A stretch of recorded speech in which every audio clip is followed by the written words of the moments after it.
Guys, বের হয়েছিলাম blog করতে, তা তুষারের মধ্যে আটকে পড়ছি। এই জায়গায় বোরিং সময় পার করতেছি। দেখতে পাচ্ছেন বাইরে কি তুষার।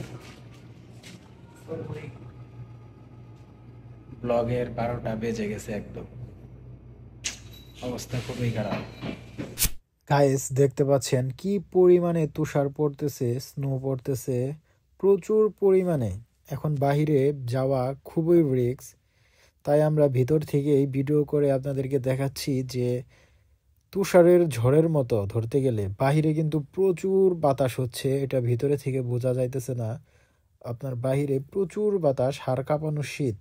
আসলে মূলত আজকে বের হয়েছিলাম ব্লগ করতে, আপনাদের জন্য সুন্দর সুন্দর ব্লগ মেক করতে, মানে তৈরি করতে, কিন্তু সেটা আর হলো না এই ওয়েদারের জন্য। এইটাই আজকের ভিডিওটা, মানে সামনে যে ব্লগগুলো আপনাদেরকে দেখাবো, এটা আজকের দিনটাই আমার মূলত নষ্ট হয়ে গেল। সো এটাই, দেখেন তুষার আর এনজয় করেন, আপনারা উপভোগ করেন। ওকে, ভিডিও ভালো লাগলে অবশ্যই লাইক কমেন্ট শেয়ার করবেন আর চ্যানেলটা পাশে সাবস্ক্রাইব করবেন। টাটা বাই বাই, খামসা আপনি দা, খামসা আপনি দা।